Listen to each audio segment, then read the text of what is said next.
If I did what I've always done, I will always get what I've always gotten. It's a very unique quote to live by. It's one of those types of quotes that hit really hard in my life. When I was a kid, I was extremely shy, quiet, stayed to myself, and didn't take a lot of risks or question my surroundings. And when I started questioning my surroundings or my childhood, I'm an adult child of an alcoholic. And when I started questioning my upbringing, basically, not just dealing with an alcoholic, but I was also raised as a Catholic. So I had a Catholic mother and a alcoholic father, and back then my parents got married in the 60s. You didn't really leave your husband because of alcoholism or drinking or abuse. You stayed because you were kind of trapped. And so my mom sat there with my dad for many years dealing with his alcoholism. In a way, to control us children, they would use religion as part of the discipline. It was kind of hard because my mom would always throw Jesus in there and say, Jesus is crying on the cross because you're doing this. And it could be something somewhat simple, what was happening. For a child, that's terrifying to do because it was a part of control and manipulation.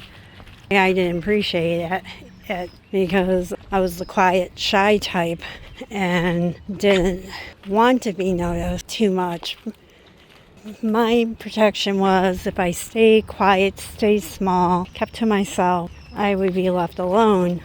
And that was basically my childhood. I was the kid that hid behind the couch and played with my Barbie dolls and didn't complain about anything that happened. So for me, risks were really hard to do. It kind of came easier after I questioned my dad's drinking. And I'm from Wisconsin. If you know what Wisconsin's a lot about, we're known to be heavy drinkers here. So to even question that, to being out of the norm, was very unique to do, we'll just say.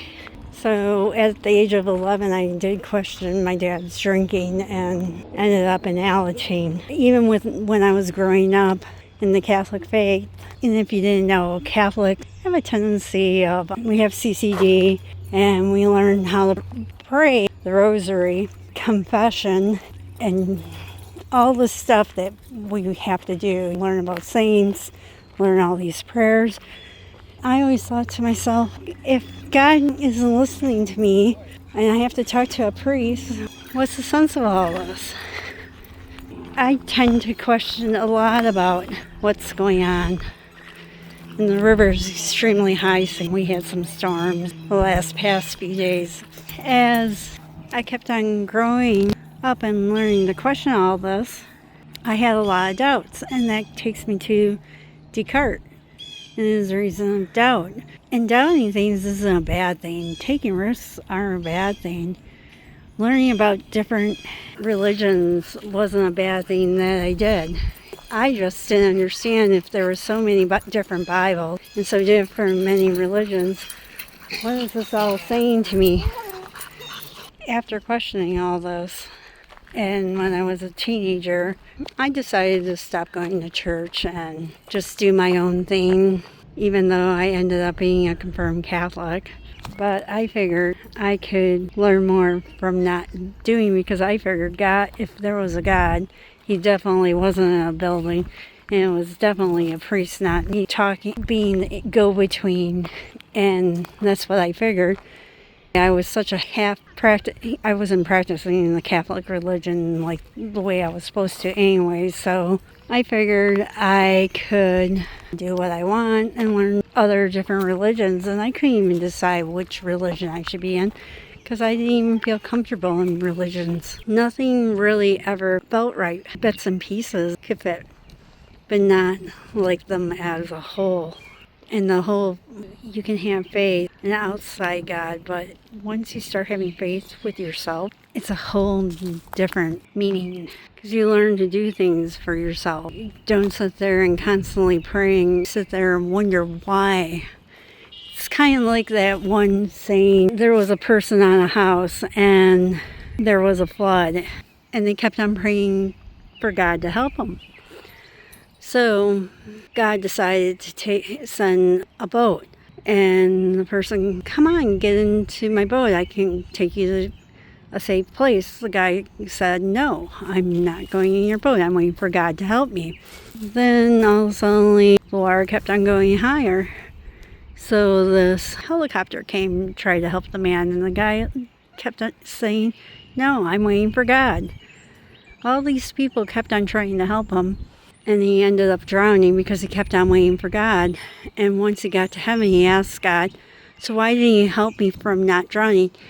He goes to the guy and goes, I did. I sent you help.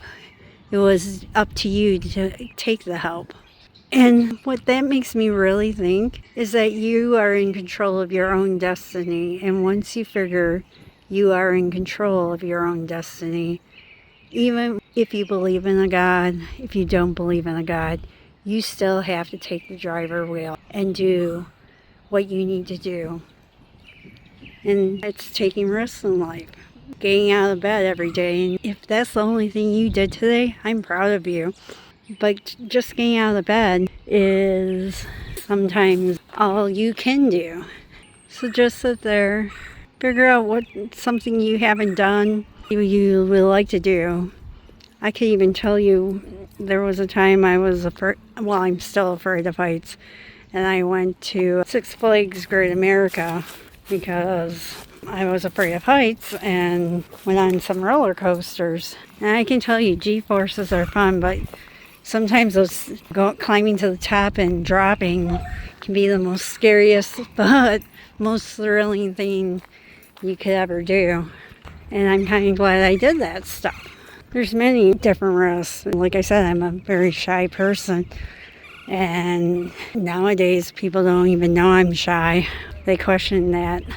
How can you be so shy? And it's like, I like time by myself, but I know that I need to talk to people to get my word out or get my needs taken care of.